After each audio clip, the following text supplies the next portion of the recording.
ಇವತ್ತು ಕೋರ್ಟ್ ಮುಗಿದ ನಂತರ ನಾನು ಆ ಕಡೆ ಬರ್ತೀನೋ ಅಥವಾ ಆ ಕಡೆ ಇರೋರು ಈ ಕಡೆ ಬರ್ತಾರೋ ಅಂತ ನೋಡೇ ಬಿಡೋಣ.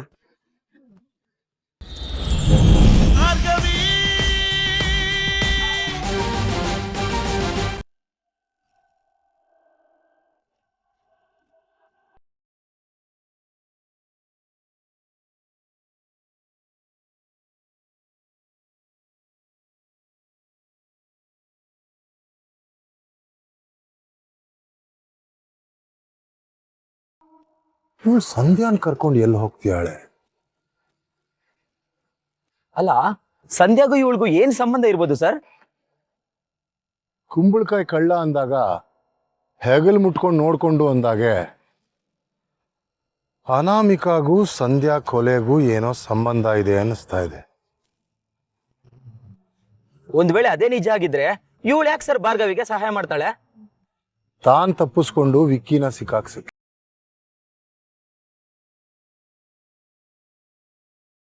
ಇಲ್ಲ ಇಲ್ಲ, ಇದನ್ನೇ ನಿಜ ಅನ್ನಕ್ ಹೇಳಕ್ಕಾಗಲ್ಲ. ಆದ್ರೆ ನಮ್ಮ ಹತ್ರ ಈಗಿರೋ ಸಾಕ್ಷಿ ಪ್ರಕಾರ ಈ ಸಾಧ್ಯತೆನೇ ಜಾಸ್ತಿ ಇದೆ. ಇದ್ರಲ್ಲಿ ಏನೋ ಮರ್ಮ ಇದೆ. ಇದನ್ನ ಜೋಪಾನವಾಗಿಟ್ಕೋ. ಸದ್ಯಕ್ಕೆ ನಮ್ಮ ಹತ್ರ ಇರೋ ಟ್ರಂಪ್ ಕಾರ್ಡ್ ಇದೆ.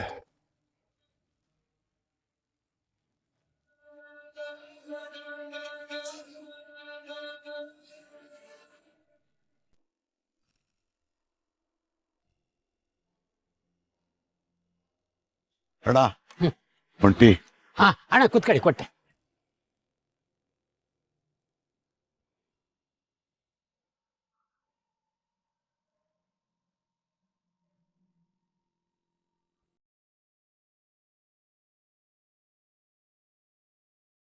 JP ಸಾರು ಕೋರ್ಟಿಗೆ ಬರೋದೇ ಒಂದು ದೊಡ್ಡ ವಿಚಾರ ಆಯಿತು. ಆದರೆ ನಮ್ಮ ಭಾರ್ಗವಿ ಮೇಡಮ್ ಕೋರ್ಟ್ ಮೆಟ್ಲು ಹತ್ತಂಗೆ ಮಾಡಿಬಿಟ್ರಲ್ಲ. ಈಗ ತಾನೇ ಪ್ರಾಕ್ಟೀಸ್ ಮಾಡಿರೋ ಹುಡುಗಿ ಆ ಸೀನಿಯರ್ ಲಾಯರ್ಗೆ ಹೆಂಗೆ ಚಳಿ ಬಿಡಿಸ್ತಾವ್ರು ನೋಡಿ.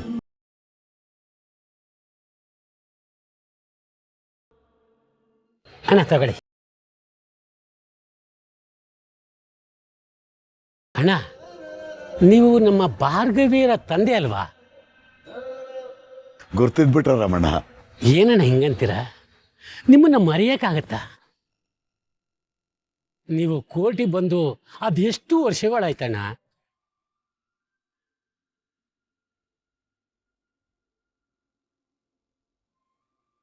ಸುಮ್ಮನೆ ಬಿಲ್ಡಪ್ ಕೊಡ್ಕೊಂಡು ಮಾತಾಡ್ತಾರೆ. ಮೊನ್ನೆ JP ಸರ್ ಅವಳನ್ನ ಕೋರ್ಟಿಂದ ಓಡಿಸಿರ್ಲಿಲ್ವಾ ಆಚೆ?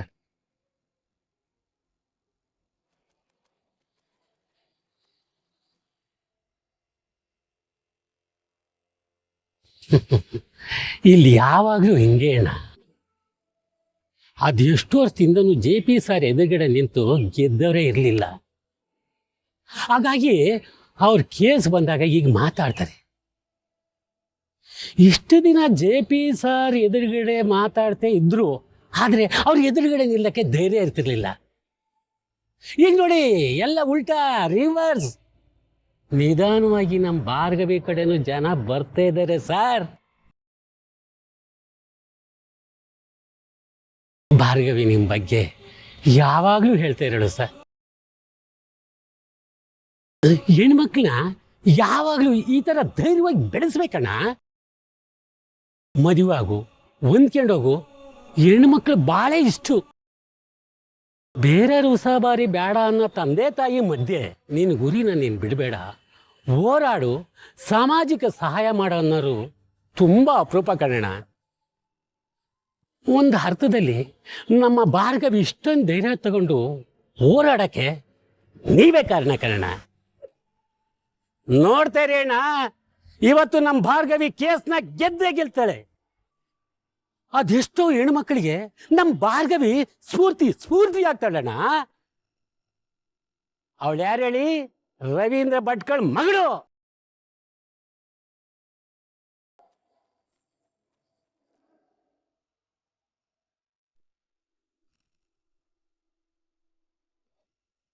ದೊಡ್ಡಪ್ಪ, ಪ್ಲೀಸ್ ಪ್ಲೀಸ್ ವಿಕ್ಕಿನ ಬಿಡ್ಸ್ಕೊಂಡು ಬನ್ನಿ.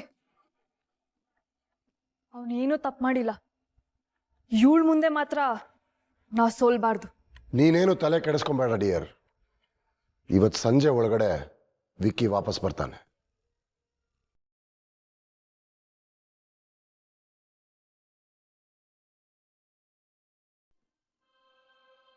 ಭಾರ್ಗವಿ, ಬಂಧ ಆಗ್ಲಿ ಸಂಬಂಧ ಆಗ್ಲಿ ಇದು ಯಾವುದು ನಿನ್ನನ್ನು ಬಾಧಿಸಬಾರ್ದು. ತಪ್ಪು ಮಾಡಿದವ್ರಿಗೆ ಶಿಕ್ಷೆ ಆಗಲೇಬೇಕು.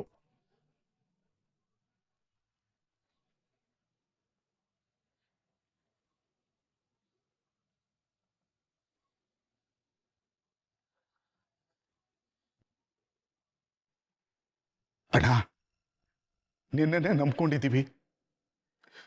ನನ್ನ ಅಳಿನ ಬಿಡಿಸ್ಕೊಂಡು ಬಾ. ನನ್ನ ಮಗಳು ಬಾಳನ್ನ ಸರಿ ಮಾಡು.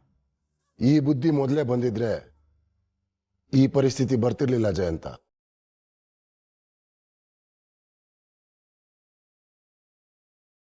ಯೋಚನೆ ಮಾಡಬೇಡ. ವಿಕ್ಕಿ ಸಾಯಂಕಾಲದೊಳಗಡೆ ಮನೆಗೆ ಬರ್ತಾನೆ. ಅವನನ್ನ ನಿರಪರಾಧಿ ಅಂತ ನಾನು ಪ್ರೂವ್ ಮಾಡ್ತೀನಿ.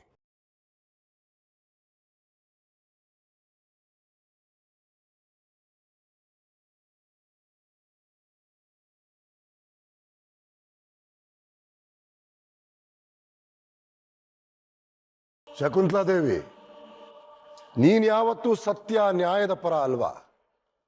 ನಾಳೆ ಅನ್ನೋ ಅಷ್ಟೊತ್ತಿಗೆ ನೀನು ಈ ಕಡೆ ಇರೋ ಪರಿಸ್ಥಿತಿ ಬರುತ್ತೆ, ನೆನಪಿರ್ಲಿ.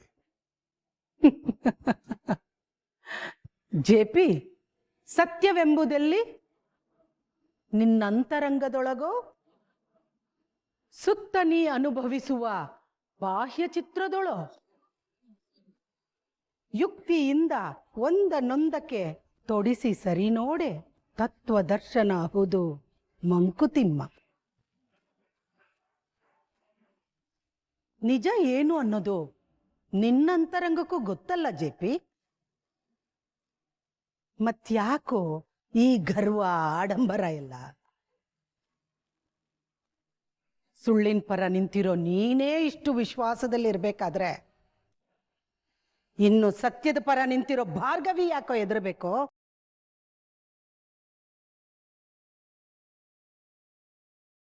ನಾನಂತೂ ಖಂಡಿತ ಸತ್ಯ ಮತ್ತು ನ್ಯಾಯದ ಪರನೇ ಇರ್ತೀನಿ ಜೆಪಿ.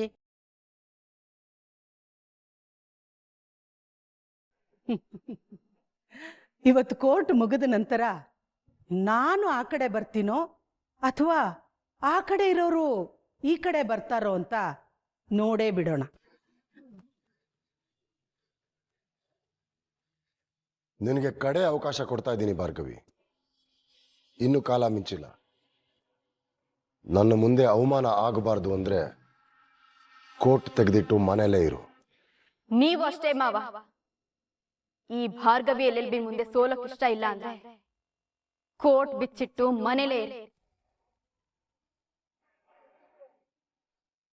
ಇದನ್ನ ನಿಮ್ ಸೊಸೆಯಾಗಿ ಅಲ್ಲ ನಿಮ್ ಹಿತೈಷಿಯಾಗಿ ಹೇಳ್ತಿದ್ದೀನಿ ಅಂತ ಅನ್ಕೊಳ್ಳಿ.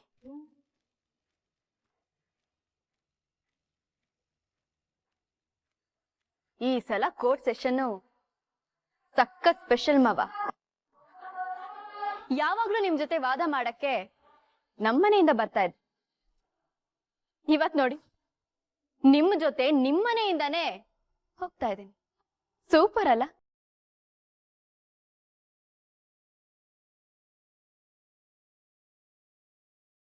ಮಾವ, ಜೊತೆಲಿ ಹೋಗಣ್ವಾ? ಪ್ರೆಸ್ಸು ಮೀಡಿಯಾಗೆ ಒಳ್ಳೆ ಕಂಟೆಂಟ್.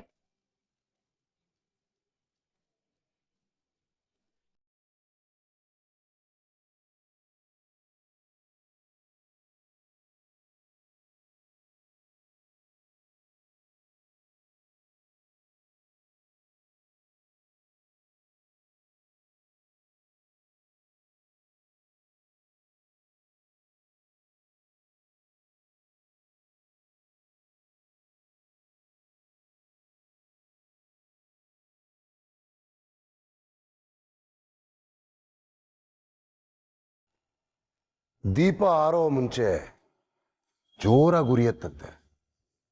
ಉರಿಲಿ ಉರಿಲಿ. ಸಂಜೆ ಅಷ್ಟೊತ್ತಿಗೆ ನಿನ್ನ ಆತ್ಮವಿಶ್ವಾಸ ನೆಲ ಕಚ್ಚಿರುತ್ತೆ. That's A promise.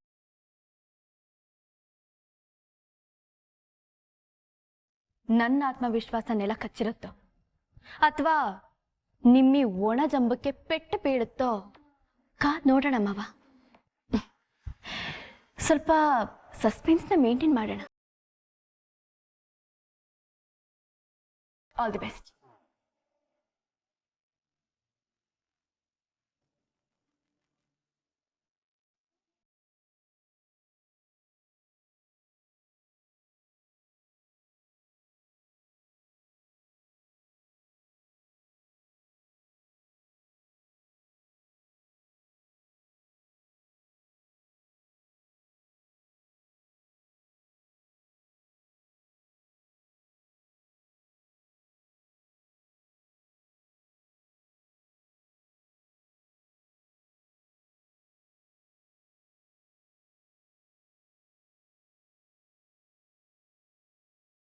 ವೀಕ್ಷಕರೇ, ಇಷ್ಟು ದಿನದ ಕಾತುರಕ್ಕೆ ತೆರೆ ಬೀಳುವ ಸಮಯ ಬಂದಿದೆ. ಸಂಧ್ಯಾನ್ನು ಕೊಂದಿದ್ದು ನಿಜವಾಗ್ಲೂ ವಿಕ್ರಮ್ ಅವರ ಅಥವಾ ಬೇರೆಯವರ ಅನ್ನೋ ಎಲ್ಲಾ ಪ್ರಶ್ನೆಗಳಿಗೆ ಕೆಲವೇ ಸಮಯದಲ್ಲಿ ಉತ್ತರ ಸಿಗಲಿದೆ.